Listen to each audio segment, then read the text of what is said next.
Viewers, welcome to my channel AM mathematics. आज हम exercise 5.1 का क्वेश्चन नंबर फर्स्ट का फोर्थ पार्ट करेंगे। क्वेश्चन नंबर फर्स्ट में ये है कि जो हमारे को ये स्टेटमेंट दिया गया है, बताना है कि ये एपी फॉर्म करता है या नहीं, और अगर एपी फॉर्म करता है तो क्यों, और नहीं तो क्यों नहीं। तो फोर्थ पार्ट कहता है the amount of money in the account every year when 10,000 is deposited at compound interest at 8% per annum। किसी अकाउंट में 10,000 रुपीज़ डिपॉजिट किए गए हैं, उसमें कंपाउंड इंटरेस्ट लगता है किस रेट से, 8% पर एनम की रेट से। तो हमें बताना है जो सीरीज़ बनेगी वो एपी है या नहीं। तो इस क्वेश्चन को करने के दो मेथड हैं, मैं आपको दोनों मेथड बताती हूँ। पहले हम सबसे पहले फर्स्ट मेथड कंसिडर करते हैं कि हमारा प्रिंसिपल अमाउंट, जो मूल जो हमने जमा करा रखा उसको हम बोलते हैं प्रिंसिपल अमाउंट, उसकी वैल्यू है 10,000। अब रेट, किस रेट से इंटरेस्ट लगता है इस प्रिंसिपल पे, वो रेट है 8% पर एनम।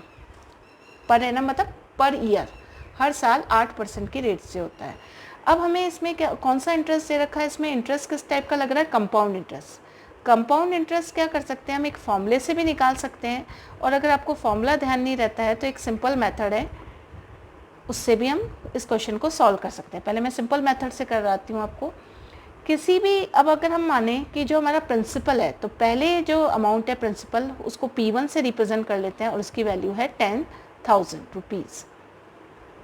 अब हमें इंटरेस्ट निकालना है for 1 year. Interest for 1 year, एक साल में उसको कितना इंटरेस्ट मिलेगा।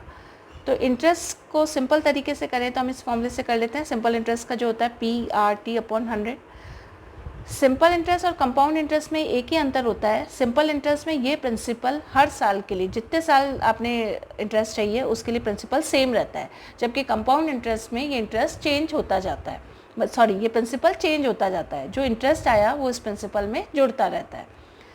तो एक साल का हम इंटरेस्ट निकालें तो P हमारा है 10,000, R हमारी रेट है 8%, और ये 1 ईयर के लिए है। तो हमारा ये क्या हो गया, इंटरेस्ट कितना आया, तो 800। तो इंटरेस्ट की वैल्यू हो गई 800।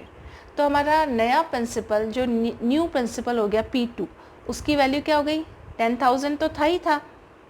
अब हमारा प्रिंसिपल क्या हो गया, 10,000 प्लस 800। प्रिंसिपल में इंटरेस्ट जुड़ के नया प्रिंसिपल बन गया। वैसे इसको अमाउंट बोलते हैं, अगर सिंपल इंटरेस्ट होता तो यही चीज़ अमाउंट होती, लेकिन कंपाउंड इंटरेस्ट में ये नया प्रिंसिपल की तरह एक्ट करेगा। तो उसकी वैल्यू हो गई 10,800 रुपीज़।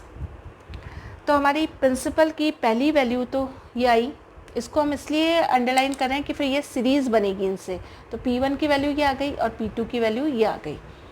अब हम इससे निकालें इंटरेस्ट फॉर सेकेंड ईयर, अगले साल के लिए कितना इंटरेस्ट देना पड़ेगा, interest for second year.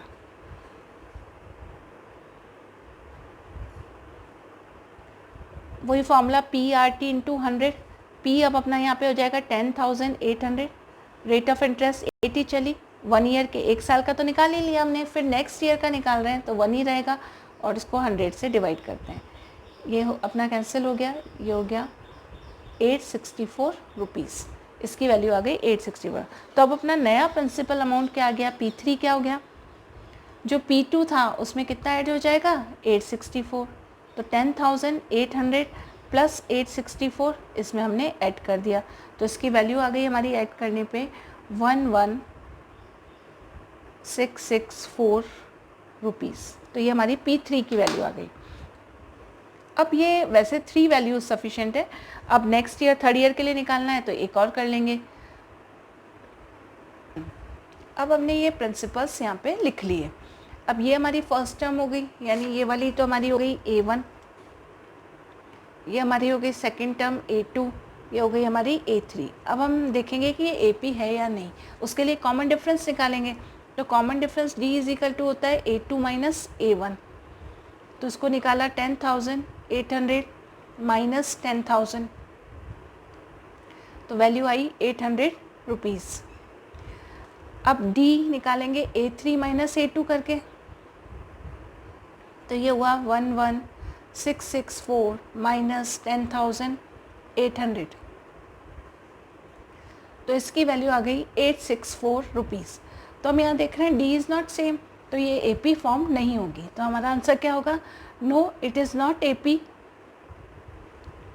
No it is not AP because common difference is not same, because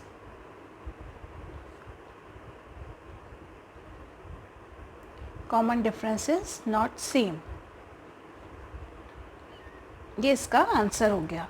अब मैं आपको इसको एक और मेथड से बताऊंगी कि किस तरीके से हम इसको निकाल सकते हैं।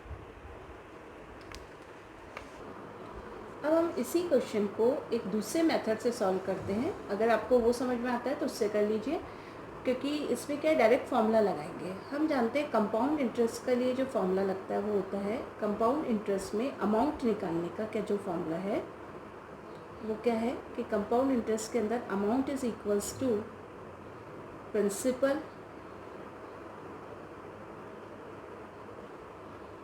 Amount is equals to principal 1 plus rate upon 100 की पावर टाइम, ये फॉर्म होता है। इसको यूँ लिखते हैं P 1 plus R upon 100 upon time. अब फर्स्ट केस में हमारा जो प्रिंसिपल अमाउंट है वो कितना था? प्रिंसिपल अमाउंट 10,000 था, तो हम यहाँ लिख देते हैं 10,000। अब रेट अपनी थी 8%, तो 8 अपॉन 100, और टाइम अपना कितना? 1 ईयर के लिए। टाइम दे नहीं रखा है कि कितने ईयर्स के लिए, तो अपन हर साल के लिए निकाल लेंगे, 1 ईयर्स के लिए निकालते रहेंगे। तो इसमें अगर अपन एलसीएम लेते हैं, ये तो हो गया हमारा 10,000, और इसमें एलसीएम लिया तो 100 आया। इधर 1 है, 1 से डिवाइड किया तो 100 आया, 100 से 100 को डिवाइड किया 1 आया, 1 से 8 को करा तो 8 आया मल्टीप्लाई कर। तो ये हो गया हमारा 10,000 मल्टीप्लाई बाय 10,108 अपॉन 100। अब 2 जीरो से 2 जीरो कट गई, तो ये वैल्यू आ गई हमारी 10800 रुपीज़। तो अमाउंट ये आ गया। अब ये जो अमाउंट आया ये हमारे नेक्स्ट ईयर के लिए कैसे एक्ट करेगा? प्रिंसिपल के लिए। पहला प्रिंसिपल तो क्या चला? P तो क्या चला था? फर्स्ट जो प्रिंसिपल है वो अपना चला था 10,000, तो एक वैल्यू तो ये आ गई हमारी 10,000 फर्स्ट वैल्यू। सेकेंड वैल्यू आ गई हमारी 10,800 रुपीज़। अब ये तो किसके लिए हुआ? 1 ईयर के लिए। अमाउंट फॉर 1 ईयर, 1 साल के लिए अमाउंट इतना आया। तो ये हमारा क्या हो गया? नेक्स्ट के लिए कैसे एक्ट करेगा? प्रिंसिपल की तरह एक्ट करेगा। तो हम सेकेंड ईयर के लिए निकालेंगे इसी चीज़ को। फॉर सेकेंड ईयर यही फॉर्मूला लगा दें तो हमारे सेकेंड ईयर के लिए वैल्यू आ जाएगी। अब हम सेकेंड ईयर शब्द लिखने की जगह मैं आपको ये कर देती हूँ, यहाँ क्लियर कर देते हैं। फॉर 2 ईयर्स, 2 ईयर्स के लिए अगर हमको अमाउंट निकालना है, for 2 years amount is equals to, वही अपना फॉर्मूला हो जाएगा P 1 प्लस R बाय 100 और इसकी पावर T। T क्या है यहाँ पे? टाइम है। तो हम नेक्स्ट इसके लिए निकालेंगे, तो यहाँ पे हम लिख देती हूँ मैं, P अपना वही रहेगा 10,000, 1 प्लस R कितनी हो गया? 8, और कितने साल के लिए निकालना है आपको? 2 साल के लिए, 2 ईयर्स के लिए अगर अपन अमाउंट निकालें।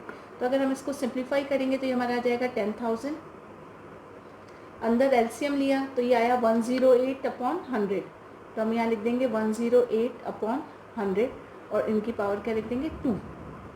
अब ये कैंसिल हो सकता है, इससे कट सकता है कुछ चीज़, तो हो गया 2 5 जा 10, 2 4 जा 8, 2 5 जा 10, 50।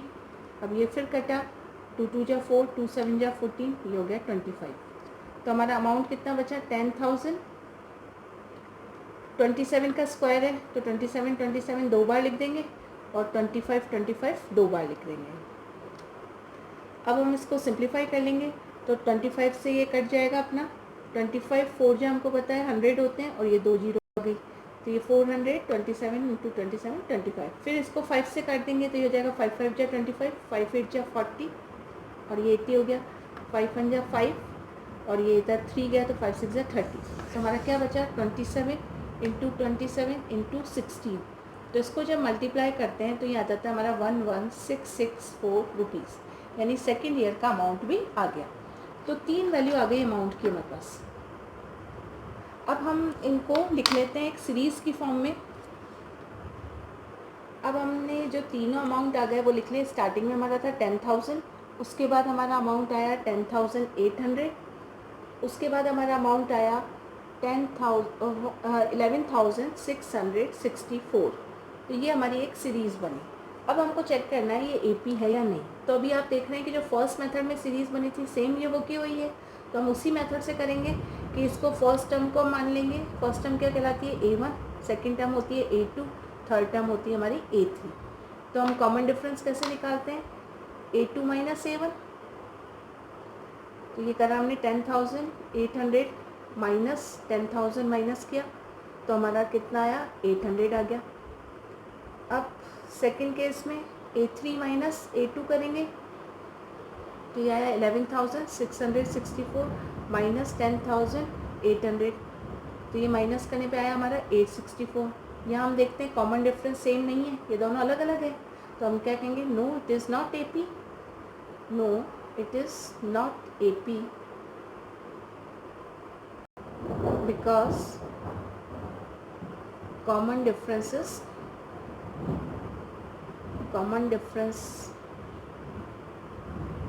is not same throughout the series। पूरी सीरीज में कॉमन डिफरेंस सेम नहीं है, इसलिए ये AP नहीं है थ्रू आउट द सीरीज। तो ये हमारा इसका आंसर हो गया। तो हम इन दोनों में से किसी भी मेथड से इसको सिंप्लीफाई कर सकते हैं। बस एक इम्पॉर्टेंट चीज़ हमें ध्यान रखनी है, वो ये थी कि जब हम सिंपल इंटरेस्ट लेते हैं तब तो प्रिंसिपल सेम चलता है, लेकिन कंपाउंड इंटरेस्ट लेते हैं तो जो पहले साल का जो प्रिंसिपल था वो प्रिंसिपल से हमने अमाउंट निकाल लिया और जो अमाउंट आया वो नेक्स्ट ईयर के लिए प्रिंसिपल हो जाता है। तो इस तरीके से इसको सॉल्व करेंगे। Thank you.